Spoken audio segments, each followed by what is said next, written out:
So, Abe Safa, my buddy in the real estate business here along the Grand Strand. How are you doing, man? I'm doing well, Brendan. How are you? Good, good. So, I guess what we're doing right now is just, crazy market. And we were talking last week about just getting together and having some conversations on, just what's happening in the market. And I think we dubbed this maybe by accident, market matters. So, I guess that's what we're going to talk about is stuff that matters in the market. Is that what we're doing? Yeah, absolutely. So usually we have these conversations come Friday afternoon, midday. We have these real estate conversations about what's happening in the market, how the week went. So yeah, we decided to just go ahead and tape these and share them with the world. Yep. So without further ado, what's going on in the market? Man, it's crazy. I mean, obviously. So I'm sure everybody out there has already heard, right, how busy the market is, how hot things are, how quickly homes are selling. But you really don't get a good grasp of it until you actually look at the numbers. And you and I both look at numbers, I mean, religiously, like every single day we look at numbers, and it's nuts what is happening right now. Example, like month supply of homes right now, resale homes on the market. We're down to about a 4.5 week to a 5 week supply of inventory. Weeks, not months.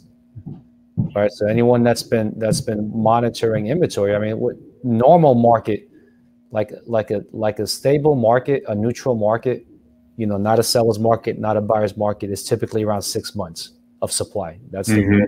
We're talking 4 weeks. Yeah. Yeah, the National Association of Realtors, I think, usually says if it's like 6 months is kind of just, it's not really, neither side has the advantage. Anything less than 6 months of inventory is a seller's market, little advantage. And beyond that's a buyer's market, which we had for a few years, 10 or 12 years ago. But now there's like no mistaking. So with maybe the hot market is one thing, but I actually looked the other day, somebody said, well, how hot is the market? And I looked at some numbers from when we were going through, maybe back to 2006 and 7. And I know you've looked at some similar ones. Like we are probably transaction wise over a 4-6 month period. How many more transactions are happening now in that same time period as were maybe in 2006 or 7 or 5 and 6 when the market was also really, really hot? Have you done anything on that? Yeah, I looked at that the other day, actually. So here's a little example. So between October of 2006 and October 1st until the end of February of 2007, so 5 months, 5-month period, which some people believe like, hey, that was like the hottest time ever in real estate because the real estate world was just going nuts at that time. There was a total of 1,958 homes sold in this market. So 1958. If you look at the last 5 months of October from last year until the end of February this year, 5,011 homes. So more than double, like 250% increase over the real estate bubble. Yeah. Yeah, that's incredible. So, it explains a couple of things. One, obviously we are a destination market, and we've continued to have more sales. Every year there's more people that want to move down for different reasons.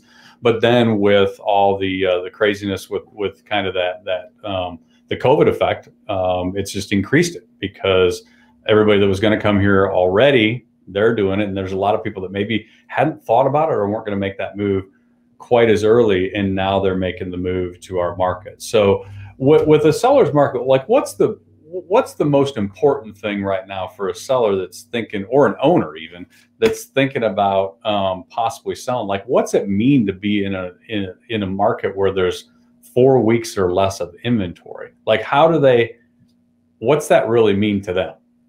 Well, I mean, to me, the most important thing, no matter what the market's doing, is for the seller to really understand how the process is going to unfold, right? So regardless how the market is, it's really important for them to kind of, and that's the agent's job, to kind of paint a picture for them of what their expectation should be. But now, when you get into this kind of market and everything's happening so quickly, it becomes like essential to make sure that the number one, that the seller knows what to expect. Like, okay, it's not going to be abnormal for your home to hit the market and you have 6 offers that first day. Right? We couldn't have that conversation a year ago or 2 years ago. It would be, okay, look, the average days on the market is 141 days. You know, typically we want to be on the market 21 to 30 days before we even have a feel of how the market's reacting. Right now, those expectations are gone. So the whole new expectations, I think it starts there. I think it's setting the expectations with the sellers of what is about to unfold.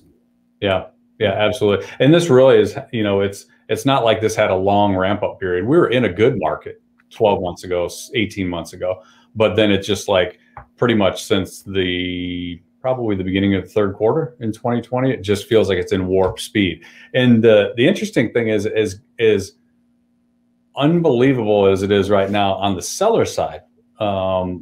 There's still some challenges that sellers have that I'm seeing them run into. And one of them is a lot of sellers want to move. They want to sell in a market like this and take advantage of the demand, the lack of inventory. Supply and demand always dictates price. So they want to take advantage of the ability to get a higher price, but then they've got a challenge of, well, what do I buy? How do I find something? And so I think one of the things that I know a lot of agents that, you know, have got a lot of experience, have been in the market for a while. We're figuring out how can we be creative and be able to get the seller to secure the home that they want and still get top dollar for the home that they're selling. And, you know, there's some strategies that we use to do that. But I think it's important that sellers understand, like, that doesn't mean that you just have to go and like rush to get an offer and then rush to find something. You don't want to sell on a home. There's some ways that you can actually secure a good property and get top dollar. You don't have to feel like it's an either or. Yeah, no question. And it really takes a lot of creativity, and you're one of the best in the business of doing that. Yeah, it's a matter of, number one, but knowing what to expect and how quickly it's going to unfold is going to help, right? And then, yeah, having some sort of plan. Yeah. But you do have options as a seller. There's a lot of ways to be creative in structuring that contract when it comes in. Yeah. You know, I see many sellers, even agents, you know, are under the belief that, hey, you know, the contract is what the contract is. And that's really not the case. There's so many things on it that are negotiable. Yeah. You know, yeah. I've been seeing a lot of, you know, obviously a lot of multiple offer situations, and another, you know, flipping it over to the buyer side. The buyers, we know they have challenges in terms of inventory. They have challenges in terms of they're looking at the prices and going, I got to find something before it continues to go up. The other challenge I see that I don't know that they even realize is, take a multiple offer situation. I see a lot of contracts come in where there's a few things in the contract that if I'm representing the seller, I look at 4 or 5 contracts, and a couple of them may have some little mistakes that were made, just things that weren't filled out correctly or maybe weren't signed off on, that when you compare one of those offers with your seller, you're looking at 5 of them, and they're all spread out in front of the seller, and they're looking at these 3, and then they're looking at this one, and then their 5th one's sitting there, and 2 of them are just like everything's there. You've got a great, everything is in place, all the signatures and stuff, and that makes a difference in the negotiation, because the seller isn't probably going to mess around and go back and say, you know, what are you trying to do here? You missed out on something. They're just going to go with one of the offers. So buyers have got to make sure that they are being, you know, they've got the right package put in front of the seller to be able to win deals too. No question. I mean, so it used to be where, okay, you had multiple offers. There was room to negotiate because we weren't getting multiple full price offers, right? There'd be a little bit of range there. But now when you get multiple offers, they're almost all full price, right? So what do you look for as a seller? So the sellers are starting to split hairs. Just like you said, if 2 offers had 2 little mistakes, we're just going to completely rule them out and then go with the other 3. So yeah, it's really important right now. Number one, to come in strong. If you're a buyer right now, you got to come in strong. There's no ifs, ands, or buts. In this market, you're not going to get a chance to get a home if you don't come in strong with the offer. And then number 2, you know, try to make it as enticing to the seller as possible with every single stipulation within the contract. Try to make it as strong as possible. I had 5 offers the other day on one home, okay, and it came down to 2 of them that the seller liked, and he ended up picking. They were all full price. It came down to he liked the lender on one over the other one. The second one picked a national company that you call the 800 number and get, and the other one, the one that he chose, was a local one. Mm-hmm. So everything else was a contract strong, but he actually decided, no, yeah, I'd rather go with a local lender.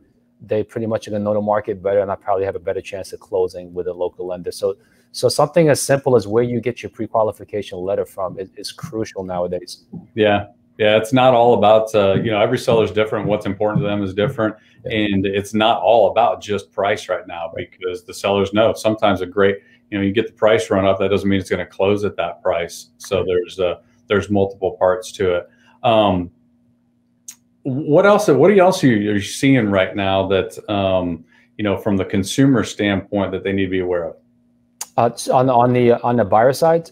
Yeah, on anything right now that's happening in the market, because I know there's challenge on both sides.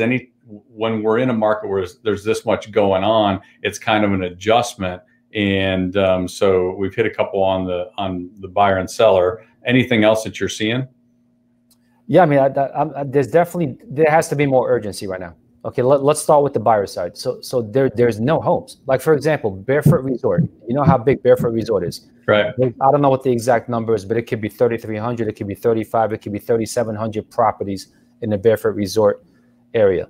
There's only one home for sale in all of Barefoot Resort. I mean, I can't even believe myself when I hear it. One home in all of Barefoot Resort and 24 condos in the entire Barefoot Resort. Now, just to clarify, that's one that's active, and then probably, I mean, I'm guessing in Barefoot there's probably 20 plus that are under contract pending. Right.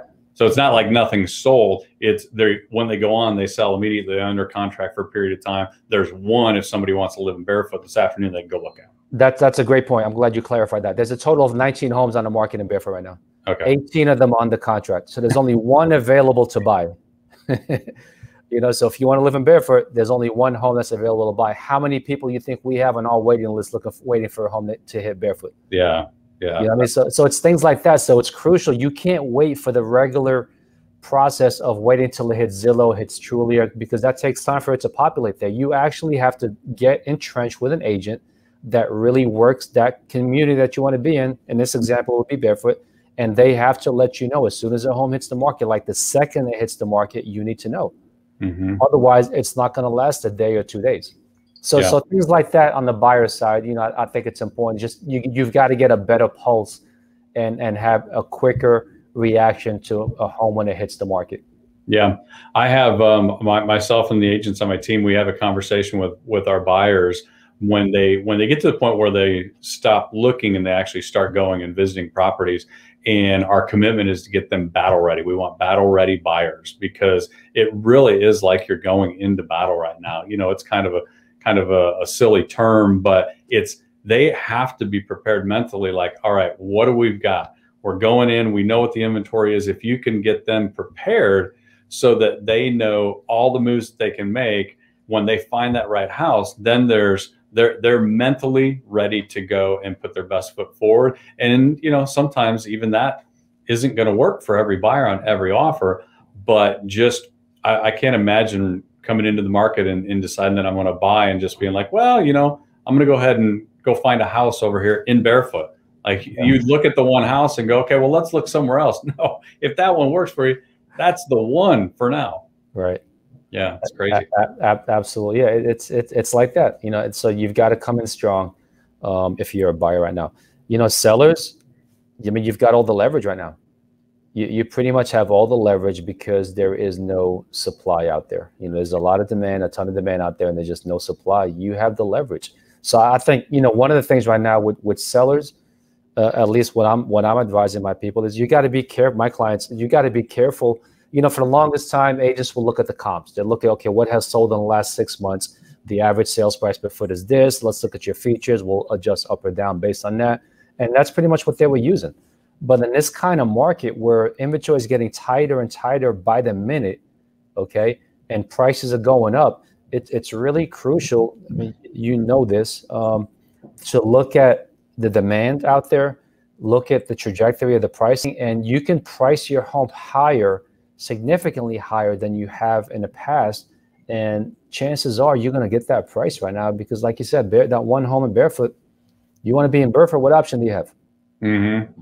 You know, so you got to look at the comps a lot more carefully, and you got to look at the trajectory where the prices in the market is heading, and almost kind of be ahead of it. Now, if it was a depreciating market, it'd be the opposite. It would be, okay, let's forget the comps because prices are going down daily. We need to kind of get ahead of that problem before you sit on a market too long. Yeah, yeah. Comps are always past data, right? And in a market where the trajectory is going up, past data is only, that's like looking in the rearview mirror. So you have to use part of that, but also look within the neighborhood, within the area. What's the market actually telling you is the pricing strategy, not what's the last one that sold.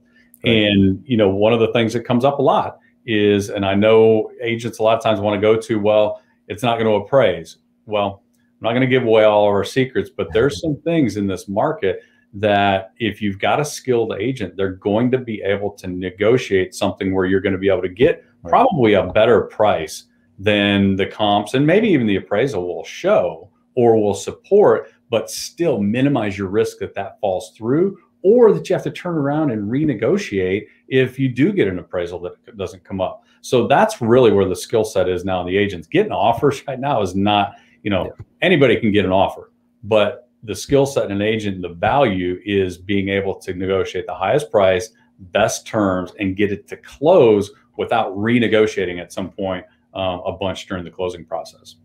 That's exactly, yeah. So getting an offer, you're going to get multiple offers in most cases, right now. It's how do you navigate your seller through the multiple offers, what to look for, what pitfalls to avoid, and things like that. And it does require some experience in this to be able to do that. Yeah, for sure. Good deal. Well, I enjoyed it.